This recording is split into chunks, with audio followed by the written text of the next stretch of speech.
அன்பான மாணவர்களே, மீண்டும் உங்களை நான் mygrade.com என்ற யூடியூப் சேனலுக்கு உங்களை அன்போடு அழைக்கின்றேன். கற்ற கல்வியும் பெற்ற அனுபவங்களும் மாணவர்களுக்கு சேர வேண்டும். நான் உங்கள் ஐயா எத்திராஜ். இப்ப நாம நிரும கணக்குல 14வது கணக்கு பார்க்கலாம். அதுக்கு முன்னாடி நீங்க இந்த சேனலை பார்க்கறதுக்கு முன்னாடி இப்ப நான் கணக்கு நம்பர் 14 அதை படிக்கிறேன். அது அந்த ஸ்கிரீன்ல வரும், அதை பார்த்துங்க. காஞ்சனா வரையறை நிறுவனம் பங்கு ஒன்றின் மதிப்பு 10 வீதம் 50,000 நேர்மை பங்குகளை பின்வருமாறு வெளியிட்டது. விண்ணப்பத்தின் மீது 1, ஒதுக்கீட்டின் மீது 5, முதலாவது அழைப்பு மீது 2, இரண்டாவது மற்றும் இறுதி அழைப்பு மீது 2. 70,000 பங்குகளுக்கான விண்ணப்பங்கள் பெறப்பட்டன. வெளியிருந்து 50,000, 70,000 பங்கு வந்திருக்கு. அப்ப 20,000 பங்கு அதிகமா வந்திருக்கு. அதுல 8,000 பங்குகளுக்கான விண்ணப்பம் மறுக்கப்பட்டன. 20,000 வாங்கினது 8,000 போச்சு, மீது 12,000 பங்குகள் என்ன பண்றாங்கன்னு பார்க்கலாம். இதர விண்ணப்பங்களுக்கு விகித அளவு அடிப்படையில் ஒதுக்கீடு செய்யப்பட்டன. இயக்குநர்கள் 2 அழைப்புகள் விடுத்தனர். 2 அழைப்பு கொடுத்துட்டாங்க. 1,000 பங்குகளின் இரண்டாவது அழைப்பு மற்றும் இறுதி அழைப்பின் தொகை தவிர அனைத்து பங்குகளுக்குமான தொகை பெறப்பட்டது. அந்த பங்குகள் ஒதுக்கீடு செய்யப்பட்டன. பின்னர் 1,200 ஒதுக்கீடு செய்யப்பட்ட பங்குகள் பங்கு ஒன்றின் மதிப்பு 8 வீதம் மறுவெளி செய்யப்பட்டன. இதற்கான குறிப்பேட்டு பதிவுகளை தருக. இப்போ அந்த கணக்கை படிச்சாச்சு. நம்ம என்ன பண்றோம், அங்க விவரத்துக்காக நம்ம கொஞ்சம் விளக்கமா எழுதிக்கிட்டோம்னா கணக்கு போடலாம். அது எப்படி எழுதுன்னு பாருங்க. இப்ப நாம முகமதிப்பு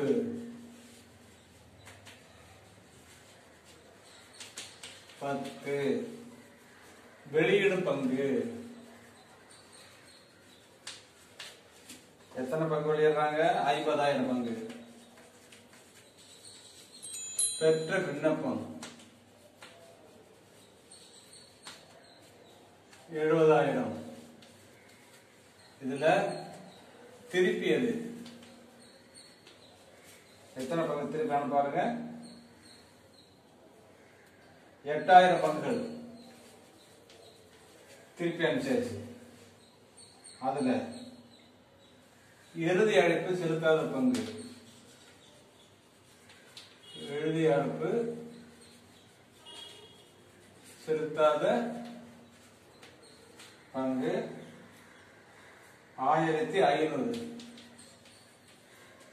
அடுத்தது மறுவெளியீடு 1,200. மறுவெளியீடு மதிப்பு 8 ரூபாய், நட்ட 2 ரூபாய். எத்தனை பங்கு? 1,200 பங்கு தான் மறுவெளியீடு செய்யறாங்க. மறுவெளியீடு மதிப்பு 8 ரூபாய்க்கு விற்கிறாங்க. நட்டம் எவ்வளவு? 2 ரூபாய். நாம என்ன பண்ண சொன்னா, இப்போ முதல் காப்பு ஃபர்ஸ்ட் கண்டுபிடிச்சிடலாம். முதல் காப்பு கண்டுபிடிச்சிட்டு அதுக்கப்புறம் நம்ம குறிப்பிட்டு போலாம். இப்போ நான் முதல் காப்பு கண்டுபிடிச்சிருக்கிறேன். முதல் காப்பு பாருங்க எவ்வளவு வருதுன்னு பாருங்க. அதாவது எதை முதல் காப்பு எடுத்துக்கிற எத்தனை மறுவெளியீடு செய்யணுமோ அந்த பங்குகளுக்கான லாபத்தை மட்டும் தான் எடுக்கணும். அப்ப மறுவெளியீடு செய்யற பங்கு 1,200 தான். அதுக்கான லாபம் எவ்வளவு? இது வரைக்கும் பெற்ற தொகை 8 ரூபாய் வீதம். அப்போ 18, 96, 9,200 ரூபாய். அந்த பங்குகளுக்கான நட்டம், ஒரு பங்கு 2 ரூபாய்க்கு நட்டத்தை விற்கிறாங்க. ஏன்னா 10 ரூபாய் பங்கு 8 ரூபாய் விற்கிறாங்க. அப்போ அது கிடைச்ச நட்டம் பாத்தீங்கன்னா 2,500 ரூபாய் வருது. அப்போ இந்த 7,200 தான் முதல் காப்புக்கு போகணும். தெரிஞ்சுதான்? முதல் காப்பு. முதல் காப்பு என்பது ஒரு பொறுப்பு. பொறுப்பெல்லாம் வரவுதான் இருக்கும். இப்ப நாம என்ன பண்ணலாம், குறிப்பேட்டு போலாம். இப்ப நம்ம அடுத்து என்ன பண்றோம், குறிப்பேட்டு போடலாம். பெற்ற விண்ணப்பத்துக்கான தொகை எவ்வளவு வாங்கிருக்கோம் பாருங்க. 1 ரூபாய் வீதம் பெற்ற விண்ணப்பம் 70,000 பங்குகளுக்கு வாங்கிருக்கிறோம். அப்ப 1 வங்கி கணக்கு 10 எவ்வளவு? 70,000. எதுக்காக பெற்றது? கேள்வி கேட்க சொன்னோம் இல்லையா? எதுக்காக பெற்றது? பங்கு விண்ணப்பத்துக்காக. பங்கு விண்ணப்ப கணக்கு 70,000. இங்க பிராக்கெட்ல பங்கு விண்ணப்ப தொகை பெற்றது அப்படின்னு எழுதுங்க. இப்போ அது பெற்ற தொகை என்னென்ன பண்ணணும், அதாவது இந்த 70,000 கணக்கு காட்டுறோம். ஃபர்ஸ்ட் இரண்டாவது குறிப்பீடு பங்கு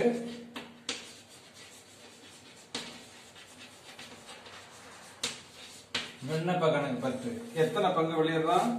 50,000 பங்கு வெளியிடுறோம். அப்ப 50,000 பங்குகளுக்கு ₹1 வீதம் 50,000 தான் முதலுக்கு போகணும். பங்கு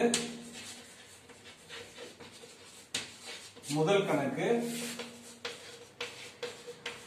50,000. ரைட்டா? இப்போ பெற்ற விண்ணப்ப தொகை முதல் கணக்கு மாற்றியது அப்படி எழுதுங்க. இப்ப 70,000 50,000 போச்சு. இன்னும் 20,000 இருக்கு. அது என்ன பண்றதுன்னா 8,000 பங்குகளுக்கான அங்க பாருங்க திருப்பி எழுது 8,000 பங்கு திருப்பி அனுப்புறோம். அப்ப திருப்பி அதே எழுதுங்க. இந்த கணக்கு முடியும் 70,000 கணக்கு முடியும்னா அப்போ பங்கு விண்ணப்ப கணக்கு பற்று எவ்வளவு? ஒரு 8,000 பங்குகளுக்கான தொகை திருப்பி அனுப்புறோம். 8,000 ரூபாய் ₹1 வீதம் 8,000 ரூபாய். நீங்க என்ன பண்ற வங்கி கணக்கு அப்படியே ஆப்போசிட் பெற்றது இதே குறிப்பிட்டு திருப்பி அனுப்பும்போது அதே குறிப்பிட்டு பங்கு விண்ணப்ப கணக்கு பற்று வங்கி கணக்கு 8,000 ரூபாய். இங்க 8,000 பங்குகளுக்கு திருப்பிய தொகை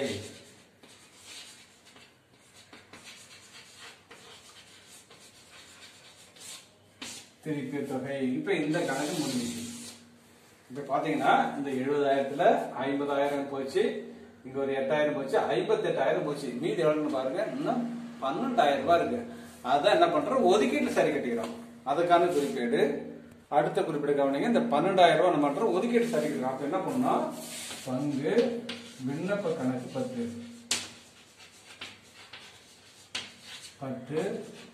பங்கு ஒதுக்கீட்டு கணக்கு எவ்வளவு? 12,000 ரூபாய். இங்க விண்ணப்ப தொகை ஒதுக்கீட்டில் சரி கட்டியது.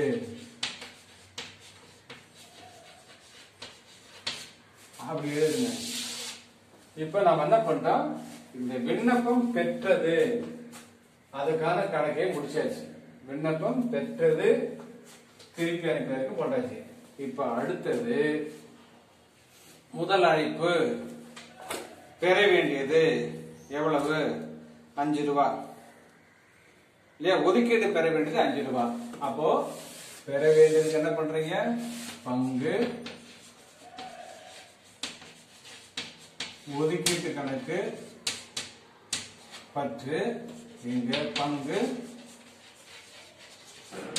முதல் கணக்கு எவ்வளவு? 50,000 பங்கு இன்ட்டு 5 வீதம் இல்லையா? பெற வேண்டியது இங்க கூட எழுதிங்க. விண்ணப்பம் 1 ஒதுக்கீடு 5, முதல் அழைப்பு 2, இரண்டாம் அழைப்பு 2, மொத்தம் 10. இப்ப விண்ணப்ப தொகை ஒதுக்கீட்டு தொகை பெற வேண்டியது. விண்ணப்பத்தை பெற்று அது கணக்கு முடிச்சாச்சு. ஒதுக்கீட்டு தொகை பெற வேண்டியது 5 ரூபாய் வீதம் 50,000 பங்களுக்கு வரும் 25,000. ஆமா 25 போட்டு 1 2 3 4 0 அப்ப 2,50,000 வருது. ரைட்டா? 5 25 2,50,000. அதே மாதிரி பங்கு முதல்ல 2,50,000. இங்க வந்து பெற வேண்டிய அடுத்தது பாத்தீங்கன்னா இப்ப நாம ஒதுக்கீட்டு தொகை பெற வேண்டியது 2,50,000. பங்கு ஒதுக்கீட்டு கணக்கு பற்று பங்கு முதல் கணக்கு போட்டாச்சு. அடுத்தது பெற்றுக்கொள்ளும் போது வங்கி கணக்கு பற்று பங்கு ஒதுக்கீட்டு எவ்வளவு பெற்றுக்கொள்ள வேண்டும் அதனோட ஞாபகம் வச்சுக்க. 2,50,000 கிடையாது, அதுல வந்து ஒரு 12,000 நம்ம கழிச்சுக்கிறோம் இல்லையா? இந்த 12,000 கழிச்சுன்னா 38,000 வரும். அப்போ இங்க என்ன வரணும், 2,38,000 ரூபாய். இங்கேயும் 2,38,000 ரூபாய். இங்க ஒதுக்கீட்டு தொகை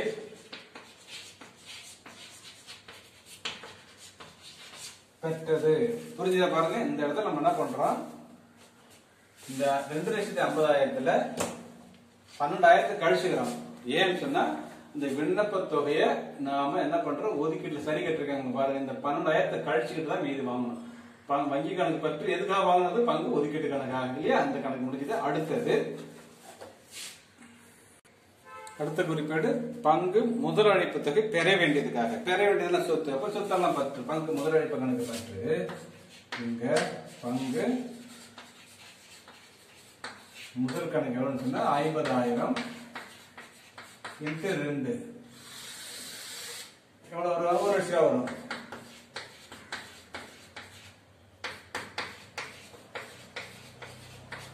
அடுத்தது இங்க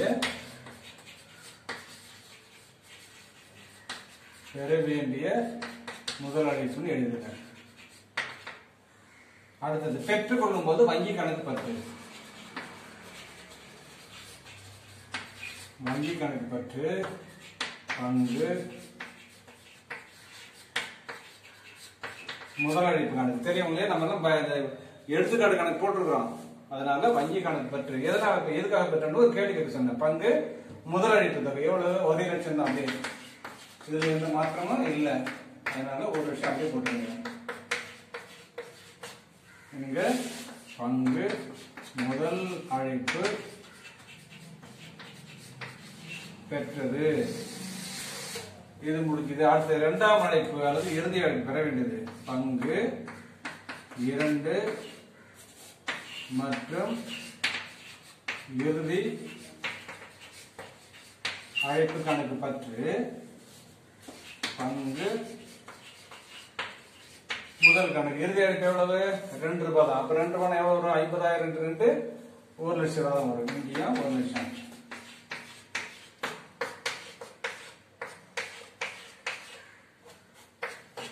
இங்க பிராக்கெட்ல 2 மற்றும் இறுதி அழைப்பு பெற வேண்டியது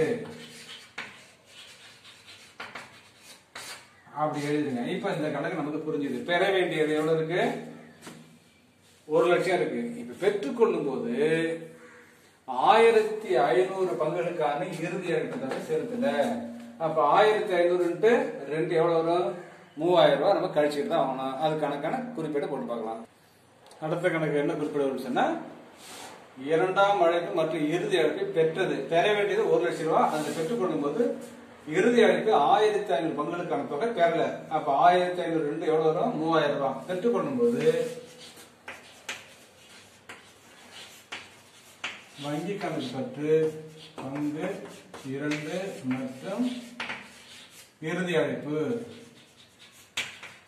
3,000 போச்சுன்னா எவ்வளவு வரும் பாருங்க, 1,00,000 மைனஸ் 3,000 போச்சுன்னா 97,000 வரும். இங்கேயும் 97,000. இங்க 2 மற்றும் இறுதி அழைப்பு பெற்றது.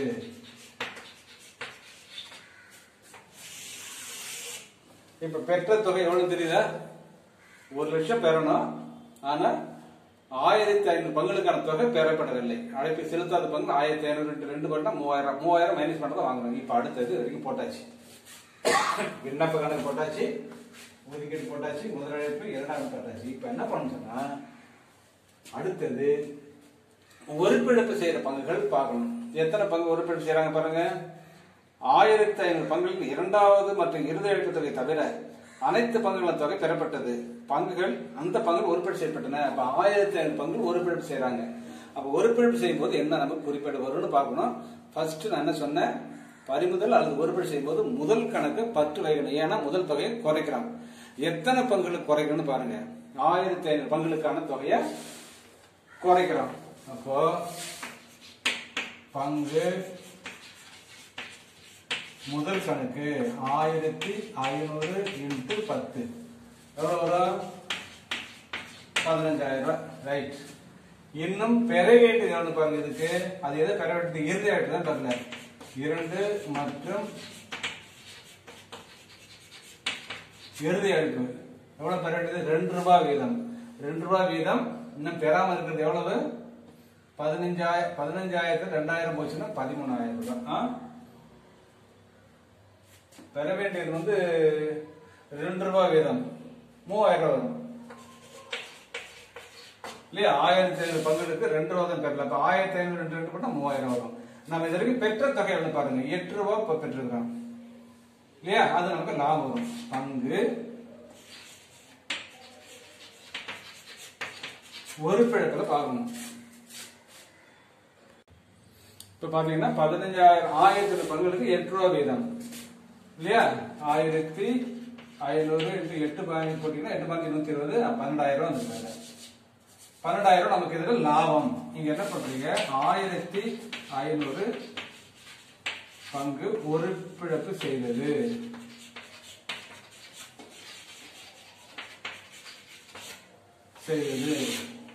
இப்ப ஒரு பிழப்பு வரைக்கும் உங்களுக்கு தெரிஞ்சுக்கலாம். ஒரு பிழப்பு செய்யும்போது நான் சொன்னா எத்தனை பங்கு ஒரு பிழப்பு செய்யறோமோ அத்தனை பங்குகளுக்கான முதல் தொகையை பற்று வைக்கணும். முதல் என்று மரபுதான் இருக்கும். ஆனா குறைக்கும் போது பற்று வைக்கணும்னு சொல்றது ஞாபகம் வச்சுங்க. இப்ப முதல் கணக்கு பற்று வச்சாச்சு. இன்னும் நாம அந்த 1500 பங்குகளுக்கு பெற வேண்டியது எவ்வளவு பாருங்க. நம்ம அழைப்பு விடுக்காம இருக்கிறோம் இல்லையா? அழைப்பு விடுத்தாச்சு நாம பணம் செலுத்தல. அதனால இரண்டாம் மற்றும் இறுதி அழைப்புகளுக்கு 3000 ரூபாய். இப்படி 3000 1500 into 2 போட்டாச்சு. நாம இது வரைக்கும் பெற்ற தொகை எவ்வளவு ஆயிருக்கு பாருங்க. இது மட்டும்தான் வாங்கல. அப்போ 8 ரூபாய் வாங்கிருக்கோம். இந்த 8 ரூபாய் தான் நமக்கு லாபம். இந்த லாபம் என்பது பங்கு ஒரு பிழப்பு கணக்குல வரவு வச்சு லாபத்தை வச்சாச்சு. இப்ப முடிஞ்சது. அடுத்து என்ன பண்றோம்? இதே பங்கை மறு வெளியீடு செய்யறோம். மறு வெளியீடு செய்யும் போது 8 ரூபாய்க்கு மறு வெளியீடு செய்யறோம். அதை அடுத்த கணக்குல பார்க்கலாம். இப்ப அடுத்த கணக்கு மறு வெளியீடு. மறு வெளியீடு செய்யும்போது வங்கி கணக்கு பற்று. எத்தனை பங்கு வெளியிடுறாங்க? 1200 into 8. 8 ரூபாய் வீதம் 1200 பங்குல வெளியீடு செய்யறாங்க. அப்ப 1296 9,200 தான் வந்திருக்கு நமக்கு. ஆனா 10 ரூபாய் இல்லையா அந்த பங்கோட மதிப்பு? 10 ரூபாய் எவ்வளவு வரும் நமக்கு? 12,000 வரணும். நமக்கு எழுதுறதுக்கு 9,200 தான் வந்திருக்கு. 9,200 தான் வந்திருக்கு. அப்போ 0 0 10 4 11 2 2,400 நமக்கு நட்டமா வருது இல்லையா? 2,400 நட்டம். எத்தனை பங்குகளுக்கு? 12,000 பங்குகளுக்கு 1,000 பங்குகளுக்கு 8 ரூபாய் தான் விற்கிறோம். ஆனா நட்டம் பாருங்க 2,400 வருது. நட்டத்தை என்ன பண்ணணும்னு சொன்னா நாம இதுக்கு முன்னாடி அந்த பங்குகளை பறிமுதல் செஞ்சிருக்கிறோம் இல்லையா? ஒரு பிழப்பு செஞ்சிருக்கிறோம். அந்த ஒரு பிழப்புல இருந்து எடுத்துக்கிறோம். இந்த நட்டத்தை ஒரு பிழப்பு கணக்கு இந்த பங்கு ஒரு பிழப்பு கணக்கு பற்று எவ்வளவு? 2,400 ரூபாய். இப்ப பங்கு முதல்ல பாத்தீங்கன்னா முதலுக்கு மோசம் சொல்றாங்க இல்லையா? இப்ப நமக்கு முதலுக்கு மோசம் இல்லாமலே ஆயிடுச்சு. எவ்வளவு பாருங்க. இது பெருக்கி கூட்டி பாருங்க. 0 0 6 10 0 மீது 1 10 2 12,000 அப்படியே வச்சு பாருங்க. 1,200 10 ரூபாய் வித்தோம்னா 12,000 கிடைக்கும். அந்த 12,000 நமக்கு வந்துச்சு பாருங்க. எப்படி வந்துச்சு? நட்டத்துக்கு வெளியிடுறோம். நட்டத்துக்கு வெளியிட்டாலும் அது பங்குகளை நம்ம என்ன பண்றோம்? ஒரு பிழப்பு செய்யும்போது கிடைக்கிற லாபத்திலிருந்து இங்க எடுத்து போட்டுட்டோம். 2,400 ரூபாய் போட்டாச்சு. இது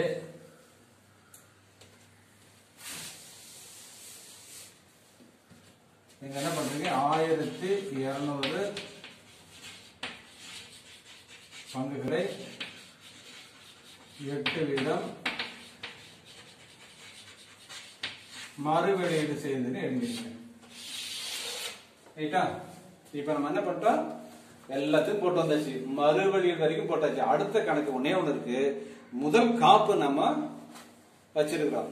முதல் காப்பு ஃபர்ஸ்ட் கண்டுபிடிச்சோம். 7,200 நம்ம கண்டுபிடிச்சோம். அந்த முதல் காப்பு என்ன பண்றோம்னு சொன்னா எங்க மாத்தணும் சொன்னா முதல் காப்பு இல்லையா? அது முதல் காப்புக்கு மாத்தணும். எங்க மாத்தணும்னா பங்கு ஒரு பிழப்பு கணக்கு பற்று வைக்கணும். நமக்கு அந்த ஒரு பிழப்பு கணக்கு வரவுல தான் இருக்கும் இல்லையா? அந்த வரவுல இருந்து இப்ப 2,400 ரூபாய் பற்று வச்சுட்டோம். மீதி அது இருக்கு. அதை என்ன பண்றோம்? பற்று வச்சிடணும். திருப்பி பற்று வச்சா குறைஞ்சிடும். அப்போ பங்கு ஒரு பிழப்பு கணக்கு பற்று இந்த பங்கு முதல் காப்பு 7,200. 7,200 அந்த 2,400 கூட்டி பாருங்க எவ்வளவு வருது? 9,200 அப்படியே கரெக்டா கணக்கு வந்துடும். அந்த 9,200 ஒரு பிழப்பு கணக்குல இருந்து நம்ம என்ன பண்றோம், அந்த கணக்குல க்ளோஸ் பண்ணியாச்சு, எடுத்தாச்சு கணக்கு. அப்போ ஒரு பிழப்பு இங்க ஒரு பத்துல இருக்கு, இங்க ஒரு பத்துல இருக்கு, முடிஞ்சு போச்சு. 9,700. அங்க ஒரு இடத்துல என்ன இருக்கும், வரவுல இருக்கும். அந்த வரவுல இடத்துல நம்ம 10 வச்சு அந்த கணக்கை முடிச்சாச்சு. இங்க என்ன பண்றீங்க, ஒரு பிழப்பு லாபம், ஒரு பிழப்பு லாபம் முதல் காப்பு மாற்றியது அப்படி எழுதிங்க. புரியுதாப்பா? நீ கொஞ்சம் பொறுமையா பார்த்து எழுதிங்க. நான் வந்து டைம் ஆச்சு போச்சுன்னா அவசர அவசரம் தான் கணக்கு போடுவேன். ஆனா புரியும் உங்களுக்கு இல்லையா? இந்த குறிப்பீடை மட்டும் கவனிச்சிருந்தா நல்லா உங்களுக்கு புரியும். இந்த கணக்கு ஒரு பெரிய கணக்கு. இது 10 மார்க் கணக்கு வரும்னு நினைக்கிறேன். அடுத்தது 2 கணக்கு 3 கணக்கு இருக்கு. அதை நம்ம அடுத்தடுத்த வீடியோல இந்த கணக்கு முடிச்சிடலாம். மாணவர்களே கவனிச்சு பாருங்க. பரீட்சை கண்டிப்பா வைப்பாங்க, வைக்க மாட்டேன்னு நினைக்காதீங்க. இதை ஷேர் பண்ணுங்க, லைக் பண்ணுங்க, சப்ஸ்கிரைப் பண்ணுங்க. மாணவர்களே அடுத்த வீடியோ சந்திக்கலாம். நன்றி.